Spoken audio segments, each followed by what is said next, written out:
And welcome again to another exciting episode of BIBX, Business in a Box, where you learn how to get out of the box. Actually, the whole box thing is an analogy so that you understand what in the world you got yourself into when you hired yourself or someone hired you to come down to earth and become what you are today. With me today is L1. L1, how are you doing? Doing great, and welcome everyone. Welcome to another BrainSnax, BIBX edition, of course. And the question has been asked, and then what is retirement? So I'll give a little bit of my perspective on that. Remember, BIBX deals with business in a box, as the Novi said. Tips and strategies that help you be successful if you're business-minded, if you want to be business-minded, or if you just want a better life. So you incorporate it. Well, before we get down into that, I just want to say real quickly that this BrainSnax is self-sponsored, made possible by the Dynexum Project. Now, the Dynexum Project helps individuals in social media create multiple streams of income doing what they do best, and that's promoting their content. So if you need some free information, you can go to novasumsynergy.com. Is that right? That sounds right. You can go to novasumsynergy.com, becomethesource.com. And if you are talking about their savings as well, which I think you got you'll talk about that. Cashback. Why not? Well, give back to our people, Well, to listeners of this broadcast especially, you can get cash back on just about anything that you need or want from your favorite stores, or trying something new. Just got to visit this link, shopping.becomethesource.com. Once again, that's shopping. Hey, all right, everybody, hang on. It's it's shopping.becomethesource.com.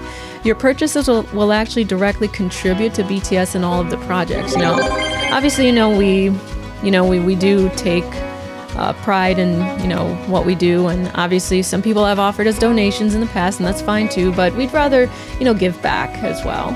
So and one last thing, we do have a product of the day today, and that's actually going to be, for me personally, especially nowadays, that's the Isotonics OPC3. Oh my goodness. If you want to get more information on this, you can go to secretelixirs.nsa6.com. Okay, once again, that's secretelixirs.nsa6.com. But it's not really much of a secret. Anyway, so welcome aboard, and you're now part of the resistance. And I'll say welcome, team, and survivors of the darkness virus. And so, yes, let's jump into the topic here. What is retirement? And we do have a guest today, right? Our fellow colleague's also with us. Welcome, Lexi AI. How are you doing? Right. Hey, I'm doing good, everybody. How are you guys doing? Pretty good. So today's topic is pretty interesting, right, Al? It deals with what? Trying to be what? Well, it deals with retirement. Here's the thing. People really have no clue what retirement actually is. There's a lot of misconceptions about retirement. And one worst part is these conceptions will literally cost you your future if you're not careful. And so we'll go ahead and jump into the problem right now. When we talk about what retirement actually is, a lot of people don't know what it means. I mean, some people think retirement is this far off dream. They think it's something that they'll do later. And some people like to blame the younger generations on this, like, oh, all these young people don't think about their future. But I think people of all ages kind of have this misconception about retirement, like they don't think about it. What do you guys think? Is that a paradox, though? I mean, that you don't think about your future because you're too busy trying to survive and trying to live the present time? Or is it because you're having too much fun, what you call fun, right? Or, waking up in the morning hungover and stuff like that, if you call that fun. Or going golfing all the time, or spending your money rather than trying to collect it. Is that something of a paradox or something like that? Something that where people have an issue with throughout their entire lives? Or are you saying something like that you're young, you have that phase when you're young, so you don't retire until you're older? Well, you don't think about retirement until you're older, when your bones start to hurt. And then you reflect back, and then you tell the young people that they're not thinking about it? Because I think it's a human problem. That's what I'm getting I think so too. I think it transcends all ages. What do you think, Lexi AI? I think it's a problem worldwide, and it's a problem between all ages. But do you think it's a problem where they don't have the information, a problem where they don't think things through, the problem where a human being just doesn't think ahead? Or were we not trained to think ahead? I mean, obviously, if you train a human being to think ahead, you train anything to do something, it'll learn, right? But is it a human problem or is it an educational problem? Where do you Hey, you're see jumping this? ahead to the core causes here. We still got to talk about the problem. Well, the problem is they don't think. No. Here's the thing. Here's the thing. First of all, retirement. The definition of retirement means having enough income to support your lifestyle comfortably. You're going with the meaning of it, the without definition. having to be employed. Right. But see, the thing is, most people make the assumption that their current job will give them that amount that they need for retirement. I mean, have you? I mean, and But you guys the can numbers don't match up. No, they don't. In fact, there's something I wanted to point out that's kind of a sad trend, and you guys can, I'm sure you all, both of you can have seen this. Have you walked into grocery stores or fast food joints or department stores, and instead of seeing young people, you see elderly people working the cash registers? Yeah, they still got to make a living somehow, right? I would assume. And I don't think they want to be there. Well, I take my time and I talk to them and stuff to see how they're feeling and stuff like that. And they're happy that they're doing something, but I'm sure they'd rather be doing something else. Well, I mean, a lot of them, I can understand when some of them want to do it because they want something to do, because you get bored. But for a lot of them, they have to do it. They're not there because they want to be. They're there because they have to make a paycheck. Well, I agree. And most people might say that you go to work just to get a paycheck too, right? True, but there's supposed to be, the way we've been taught, there's supposed to be a certain age you reach where you don't have to do that anymore unless you really want to. See, that's my problem. I don't think we've been taught. I don't think we've been taught that, when you're younger, it's okay to work at McDonald's. Okay? And I'm saying because it's not enough to sustain your living conditions. And then you go into some type of little entrepreneurship, a little bit of something so you can get your feet wet. And then you go into a corporation which pays you good money. And if you don't get someplace where it pays you the amount of money you need to fulfill your experiences, then you move on to something else. And then you try to either be someone on a higher pay scale, or you open up your own shop someplace and you do something with other people, and then the cycle repeats itself or something like that. I don't think we've been taught to do that. No, we haven't. I think the problem is, when you're a kid and you're going to school, elementary, middle, and high school, they're always the next thing. So the next thing after that is college. And then after college, it's a job, but there's no clarification. There's no precise information on not what's next, but what is the end goal. If the end goal is retirement, then that is not what is taught in the education system. I know that's actually correct. I think, in fact, that's a nice segue into the core causes. So do you think for a minute there that perhaps, vielleicht, one of the problems is that people don't really know what retirement is? That's one of the core causes, lack of knowledge.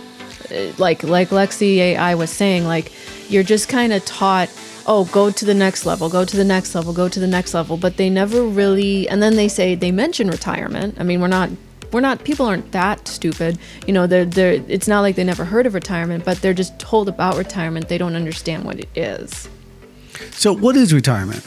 Well, as I said before, you basically have enough income to support your lifestyle comfortably. That means the things you want to do and the things you need without having to be actively employed. That's the definition of retirement. And people think $1 million is a lot of money. Yeah, they do. They do. And that's another core cause. There's all these assumptions. They assume that they have enough money. They assume that the job's going to take care of them. They assume that if they just follow the steps, Lexi, I was saying, they're if they just follow that map, they'll be fine automatically. And they don't, they don't think. No, I see the dilemma and I see your struggle and I see how you're trying to convey the information to folks that are probably listening. And, there are definitely some steps you need to take to be able to, take responsibility for yourself and look forward to your future. And also, understand what retirement is, right? I get that part. And I know it's kind of a slippery subject because everybody assumes that it's going to be okay. They're going to take care of you. Social Security is not really doing a lot for you.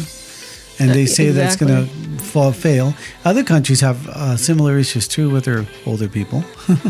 They don't know how to take care of them and stuff like that.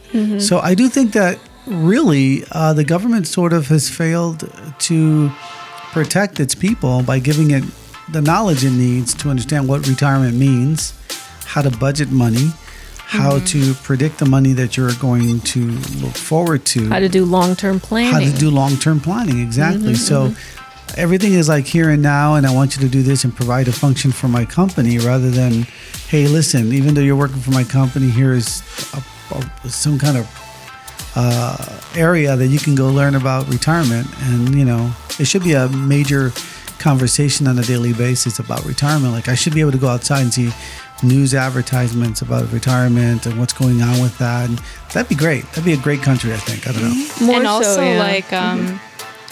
the idea of residual income and multiple streams of income, doesn't matter what age you're at, if you have a good amount of residual income coming in from now until forever with your life, you can retire at any age. Exactly. I love it. I don't think people understand what residual income is. Right now, if you tell them something like, hey, start a little business on the side on social media, even social media puts you down for trying to sell a product that, you're trying to bring to the market. Okay, well, fair enough. But you know what? That's another BrainSnax. Okay. And that we can dive into that forever, really. But let's jump into the solution because I like how Lexi AI just kind of segued into the solutions here. First off, number one, know the real meaning of retirement. If you don't know it now you know. Remember, it's having enough money for your desired lifestyle and the things you want to do without having to actively be employed. Without having to be. Some people, they never want to quit work. But that's their enjoyment. Different story altogether. Agreed. Yeah. Another thing too, like Lexi AI was saying, consider that you need multiple sources of both passive and residual income, not just one source. Now, keep in mind, we're by no means financial advisors here. That's why I do recommend you reach out to financial advisors in retirement for definitions and the wherewithals of these. But, we talk investments, dividends. But there is a lot of software and a lot of different places you can go to actually find information that helps you retire. Like we use Debt Shredder, for example. Oh, that's right. And Debt Shredder is a tool that we use that, you can use too if you guys just reach out to us. We show you how to use it. And that is a tool where you put in all your finances, all the stuff, and it has algorithms to teach you how to pay off your debt in a way that, you can sustain yourself and be out of debt. And in 7 years, you can pay off house, car, and everything else, There are tools out there that they can do this. They don't need to be like you said, licensed professional and talking about money. Debt Shredder is amazing. Yeah, but major props to the licensed professionals out there who can help. Healers of the financial world. We need more of those people. We really do. Also, so we talked about knowing the real meaning of retirement. We talked about considering that you need multiple sources of passive and residual income. Don't worry, we've got other resources and BrainSnax that go into detail on what that is. What else? Also, another solution would be to this has to do with planning ahead, considering resources and costs of doing what you want to do in retirement, not just for your living expenses. A lot of people don't consider the time and money that will cost to do those things that they want. And a lot of people don't think that they don't think about the things that they want to do. They just think about covering their bills. Well, retirement is supposed to cover what you want to do, whatever that is, So I think what you're getting at is that somehow we need to have an ability to take an inventory on how much our expenses today, how much they might be tomorrow. Got it. And you can do this with a little spreadsheet, say, your monthly bills and stuff like that, and then pretend that you paid everything off. Pretend, and then you can figure out how much money you would have for travel, how much money you would have for, gifts at the end of the year, little things like that. Then you can take up some hobbies. Oh, that's right. Emergencies. I almost forgot that. Good catch. So what's the rule of thumb now? 6 months savings in case of emergencies and stuff like that you have to? Some people say anywhere from 6 to 8 months or 8 to 12 months if you want to be ambitious. Yeah, that makes sense. Yeah. Now, the other problem, of course, is, they're keeping the good man down, right? Because the jobs don't pay enough for it to sustain people. One person can't really sustain a home that easily. Not the average person. Not anymore. Right. Yeah. So another thing that I think it's a solution is if you at home would just collaborate, be kinder to each other, be more understanding to each other, do the things that you need to do so that, you can work things out and not cause more problems or more leakage of money, financial income. We've actually used this phrase a lot, Novi. I love it. This is called treating your team nicely. Now, you might think you're not on a team especially if you're at home living with a family, but they're your team. Your roommate's your team. Your family's your team. The people that bring you things like the mailman, they're part of your team. Treat your team nicely. I think things go so much easier when everybody is nicer to each other. I agree. And, when you have a set plan in your head and, what your team is supposed to do for you and what you can do for your team, that makes a big difference. Yeah. You brought up a good point because, the mailman's your team and all these other people are your team. Your neighbor's your team by keeping, the bad guys out of your home. So, exactly. So, you got to be good to your team and you have to know what to tell your team, what you expect of them so they don't, go crazy and think other things that they're not supposed to think. Yeah. That makes sense? They cooperate with you better, too, in a tight, sticky situation, I think. I agree. Teamwork. I love it. So where are we? We got all the solutions kind of wrapped up? Will people need to do their homework now? I think so. So let me repeat. So know the real meaning of retirement. Consider long-term planning, like consider what inflation is going to be like. So that way you can actually make a more accurate prediction of what things are going to cost you. Consider that you might need multiple sources of income, both passive and residual. Examples, I don't think I've finished the examples. So examples of residual and passive income would include investment. Okay, dividends, you go. Dividends. Investments, payouts from retirement accounts, business income, real estate, online businesses. List goes on, Finally, consider emergencies as well as things you want to do in your living expenses. Of course, then start sooner rather than later. And finally, treat your team nicely. You just never know when you're going to need their help and vice versa. Treat them nicely. Don't wear them down either, man. Oh, no. Don't go over there complaining and all this other stuff. Treat them nicely. They've been through some things too, The life is not... The reason for the show really is because we've realized that there's a problem out there. So we just want to go ahead and bring it out and kind of talk about it, get it going. Kind of erase that ability for the darkness virus to take a hold of us and drag us down to the abyss, Exactly. So that's kind of an important kind of concept to have internally, that they're your team, treat them nicely, show them what you need, what your expectations are, keep them real, and, don't overburden them. They're busy. Exactly. And use your tools. You might, the idea of using that Excel spreadsheet, what did you say, the Novi? You said you had some steps. Tell us about that spreadsheet. Oh God, you got me off guard. All right, so the spreadsheet technique, you can go online and you can actually download a home budget spreadsheet, right? That's the first thing you do. And then they're going to be, generic home insurance, this and that. But then you're going to go in between the lines. So you put down the expenses. And put down the expenses, okay. Expect, and the expenses you actually do. And then what you can do is figure out for last year what you really spent. Then what you figure out from there is, if you have a little business or home business or whatever, something small that can help you, write off some taxes, you want to put that on there too. And if you don't have a home business, you really should. It's a good benefit to that and a good future. But if you don't, then at least you know what it is that you're actually spending on, things like that.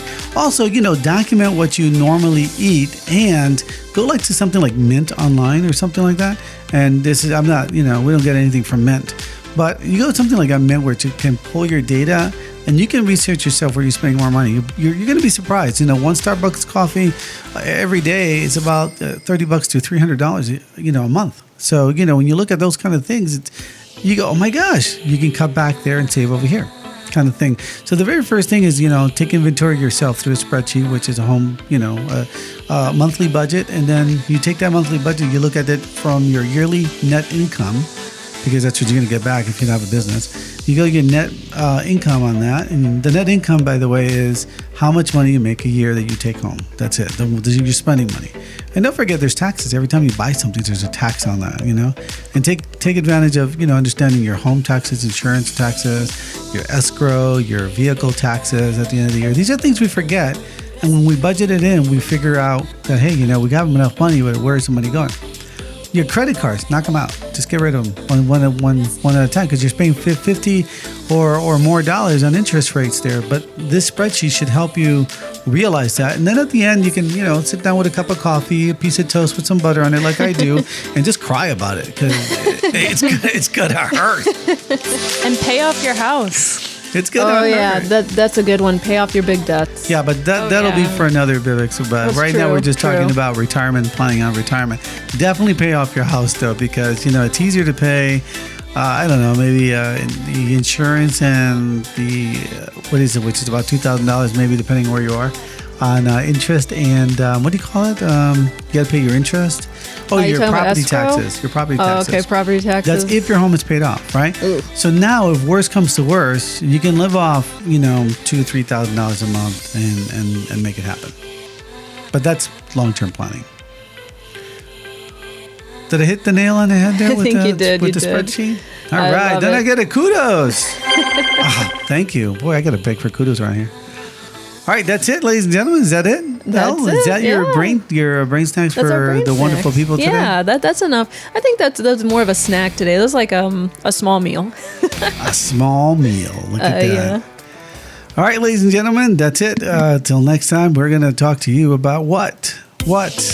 How to live your life better, how to make your life better, Yep. how to increase that potential attitude that you guys have to become a better person, and all such things. That'll be it. I'll talk to you next time on BIBX.